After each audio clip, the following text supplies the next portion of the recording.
नमस्कार, मैं डॉक्टर पंकज जिंदल। मेरी बेसिक स्पेशलिटी ऑर्थोपेडिक्स है, लेकिन सुपर स्पेशलिटी हैंड सर्जरी है, हाथ की सर्जरी। तमाम बार मेरे से पूछा जाता है कि हैंड सर्जरी क्या होता है। ये बहुत बड़ा सब्जेक्ट है। हाथ में चोट लग जाती है, तमाम फैक्ट्रीज में, रोड्स पे, किचन में, सड़क चलते, सबसे पहले चोट, फ्रैक्चर्स, उसके बाद हाथ में विकृतियाँ तमाम तरह की होती हैं। पैदाइशी कई बच्चे पैदा होते हैं जिनकी उंगलियां छोटी रहती हैं, बड़ी रहती हैं, मोटी रहती हैं, पतली रहती हैं, एब्सेंट रहती हैं, ज़्यादा रहती हैं, कम रहती हैं, चिपड़ी हुई रहती हैं, चिपकी हुई रहती हैं। तो विकृतियाँ, कई लोगों को चोट लगने के बाद हाथ में विकृतियाँ होती हैं, हाथ और डिफॉर्म्ड हो जाता है चोट लगने के कारण।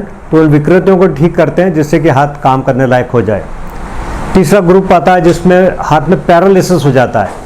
हाथ में एक उंगली से लेके पूरा हाथ, पूरा कंधा तक पैरालिसिस होता है, कई बार चोट लगने से, खास करके रोड एक्सीडेंट्स में, मोटरसाइकिल से गिरने से। तो ब्रेकियल प्लेक्सिस जिसके नाम से जानते हैं, उनको रिपेयर करते हैं जिससे हाथ को काम करने लायक बनाया जा सकता है। मतिमंद, स्पास्टिसिटी, सेरेब्रल पॉल्सी एक अलग सब्जेक्ट है जिसमें हाथ में तमाम मांसपेशियां टाइट हो जाते हैं जिनको ठीक किया जाता है। एक और बड़ा पार्ट है हैंड सर्जरी का जिसको बोलते हैं कॉम्प्रेशन न्यूरोपैथी, या हाथ में झुनझुनी आती है या मूंगी आती है, टिंगलिंग होती है। एक बहुत बड़ा सब्जेक्ट है, खास करके महिलाओं में देखा गया है, आदमियों में भी होता है, पुरुषों में भी होता है। इसमें हाथ में झुनझुनी आती है, पेशेंट जो रहता है वो सो नहीं पाता, इतनी हाथ में झुनझुनी आती है। उसको अपन ऑपरेशन के द्वारा या दवाई के द्वारा या जो भी सपोर्ट सिस्टम रहता है उसके द्वारा ठीक करते हैं। दूसरा, दर्द होता है हाथ में। दर्द, जॉइंट खराब हो गए, आर्थराइटिस हो गए, जॉइंट खराब हो गया उसकी वजह से दर्द होता है। कई बार गठाने रहती है जिसकी वजह से दर्द होता है। उनको आइडेंटिफाई करते हैं दर्द क्यों होता है, मांसपेशी दब जाती है, टेंडन दब जाता है, उसको ठीक करते हैं। तो ये तमाम चीज़ें हाथ में की जाती है जिससे सर्जरी के द्वारा मरीज को ठीक करते हैं। विदेशों की बात करें तो मुझे याद है एक एक दिन में 20 से 40 पेशेंट ऑपरेट होते थे। इतना बड़ा सब्जेक्ट है ये हैंड की सर्जरी का। प्रॉब्लम आता है अगर पब्लिक को, जनता को उसके बारे में जागरूकता नहीं है, जानकारी नहीं है।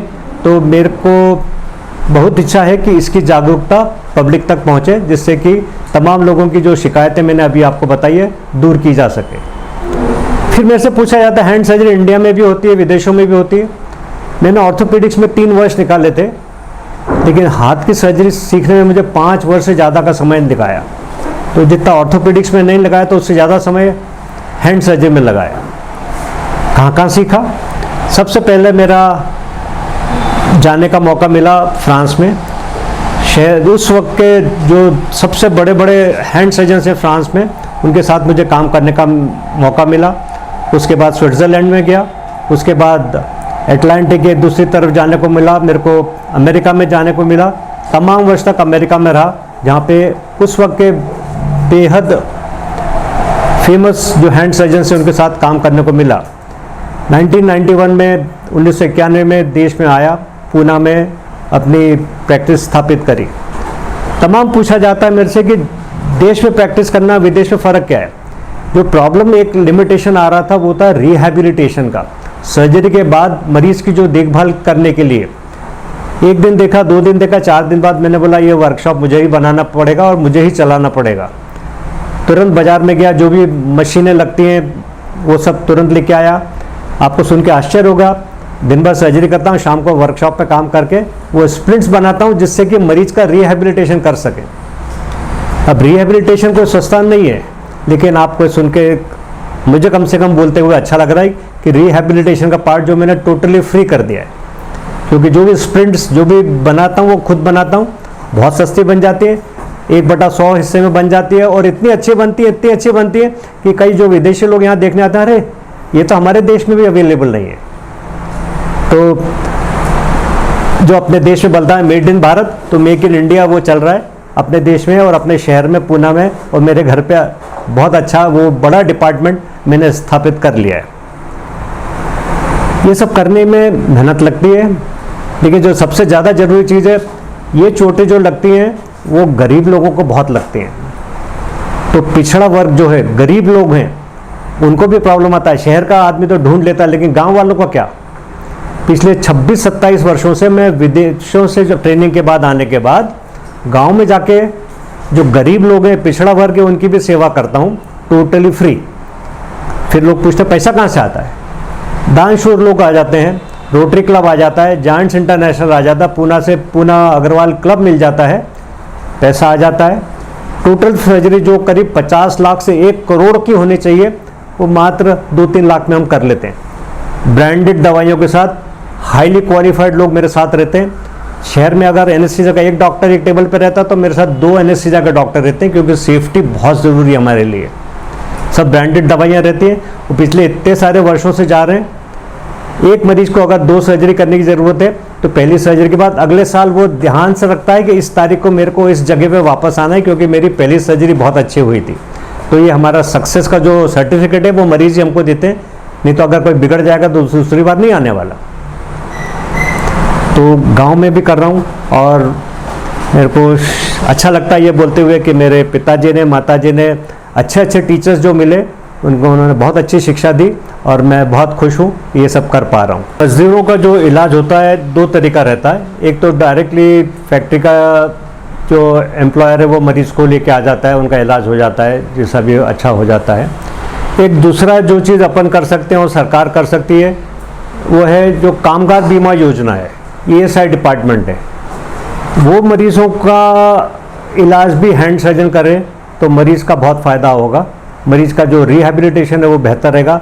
मरीज़ जो वापस से काम करने जा सकता है वो वापस जा सकेगा, क्योंकि मरीज़ जब बीमार होता है तो आपने देखा होगा कि वो काम करने वाला घर पे एक, उस पर डिपेंडेंट उसके माँ बाप, उसके बच्चे, उसके बीवी, तमाम लोग रहते हैं। लेकिन एक वर्कर अगर हैंडीकैप हुआ टेम्पररी या परमानेंट तो पूरा परिवार बुरी तरह से गरीब से और ज़्यादा गरीब हो जाता है। तो एक मेरी दरख्वास्त है, एक निवेदन है सरकार से, इस और ध्यान दिया जाए, जिससे मरीज़ जो ESI के अंडर कवर होता है उसका इलाज एक hand surgeon, qualified hand surgeon के द्वारा हो तो मरीज़ का ज़्यादा फ़ायदा हो सकता है। इलाज बहुत महंगा हो जाता है ऐसा नहीं है, जैसा मैंने पहले कहा है, इलाज इस तरह से किया जाता है क्योंकि मरीज़ को बहुत महंगा नहीं पड़े, जो देने वाला है या एम्प्लॉयर है उसको भी महंगा नहीं पड़े, और जब ESI आते हैं तो सरकार को भी किसी तरह का विशेष बोझ नहीं आए। जो पैदाइशी बीमारियां होती हैं उसमें तमाम प्रॉब्लम होते हैं। हाथ में उंगलियां ज़्यादा हैं, उंगलियां कम हैं, उंगलियां छोटी हैं, उंगलियां बड़ी हैं, मोटी हैं, पतली हैं या चिपकी हुई हैं या बहुत ज़्यादा फैली हुई हैं या बीच में बिल्कुल फाँक हो गई है। ठीक है, उसमें भी सबसे बड़ा प्रॉब्लम जो होता है अगर अंगूठा है ही नहीं पैदाइशी तौर पे, या अंगूठा विकसित नहीं हुआ, इतना छोटा सा है कि वो काम ही नहीं करता, या घड़ी के पेंडुलम से का वो इतना बिल्कुल हिलता रहता है। अंगूठा आपने अगर अपने हाथ की तरफ ध्यान देंगे तो आप देखेंगे अंगूठा बहुत ही इंपॉर्टेंट पार्ट है।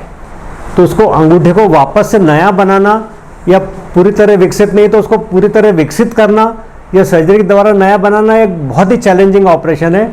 और मेरे को ये बताते हुए खुशी हो रही है, पिछले 30-32 साल से जब से पूना में आए हूँ करीब 80 से ज़्यादा इसमें के अंगूठे मैंने बना दिए हैं।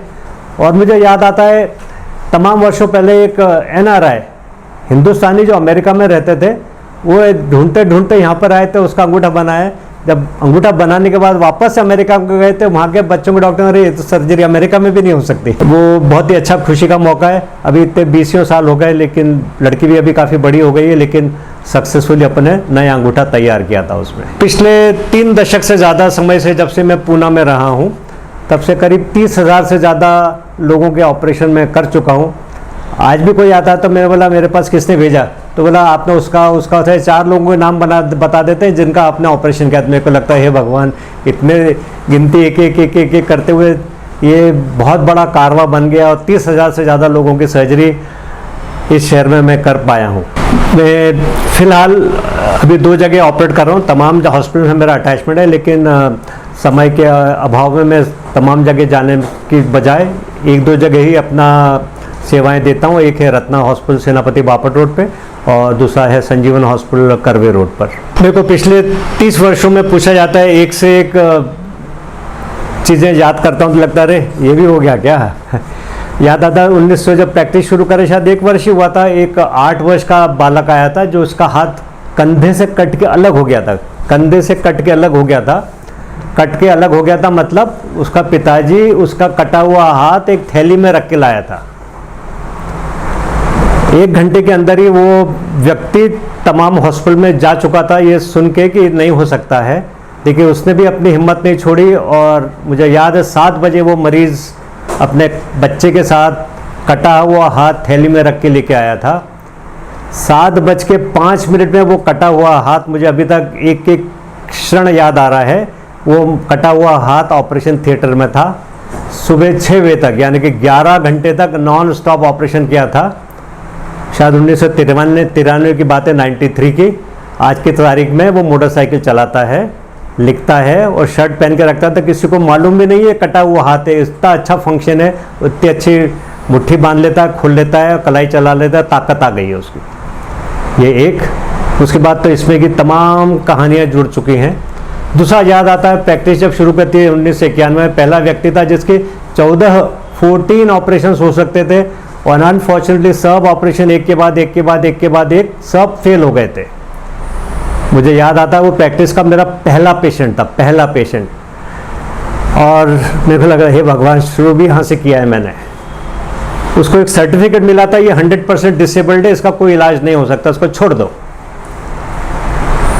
स्टोरी आगे बढ़ाता हूँ। मुझे आज बताते हुए खुशी हो रही है, वो रॉक क्लाइंबिंग कर लेता है, इतनी ताकत है उसके हाथ में।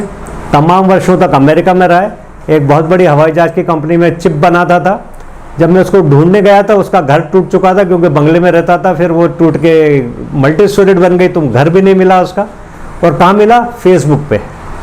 कहाँ पे मिला? अमेरिका में। वो जब अपने परिवार से मिलने आया तब वो दिखाने आया, देख के समझ में भी नहीं आता तो कौन सा हार्ट जख्मी हो गया था। तो 14 ऑपरेशन के बाद 1-2 सर्जरी यहाँ पे करी, हार्ट ठीक हो गया, काम करने लायक आ गया, लिखने लायक हो गया, खाना खाने लायक हो गया, सब काम करने लायक हो गया, और 100% डिसेबिलिटी से 100% फंक्शनल हो गया। ये बोलते हुए खुशी होती है, परिवार वाले तो खुश ही हैं, जब आता है तो कुछ बोलता नहीं, आंखों में चमक से समझ में आता है वो खुश है। एक लड़की थी, बाथरूम में उसको एक एपिलेप्टिक फिट आया, और एपिलेप्टिक फिट के बाद वो उबलते पानी में उसका हाथ रह गया। थोड़ी देर बाद उसके माँ बाप को नजर आया कि बाथरूम में से आवाज़ नहीं आ रही है। दरवाज़ा तोड़ा, बेहोश पड़ी थी लड़की। जब वो लेके आई, हाथ पूरी तरह जला हुआ था। न उसने कुछ बोला, न मैंने कुछ बोला। मैंने बोला बस इस निशाने के, इसको ऑपरेशन थिएटर में ले रहे हैं।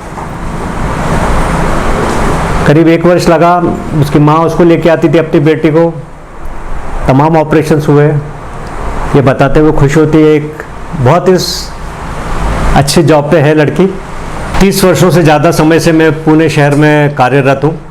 30,000 से ज़्यादा लोगों को सेवा करी है, उनका शुभकामनाएं मिली है, तमाम लोगों का आशीर्वाद मिले, बड़े लोगों का आशीर्वाद मिले, टीचर्स का आशीर्वाद मिला है। मुझे विश्वास है कि आने वाले तमाम वर्षों तक ये सेवा जारी रहेगी, न सिर्फ शहर के लिए लेकिन देश के लिए, और विदेशी मरीज़ भी जो यहाँ पे आते हैं उनके लिए ऐसी सेवा करता रहूँगा।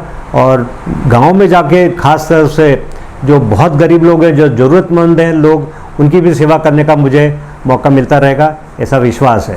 धन्यवाद। Thank you very much.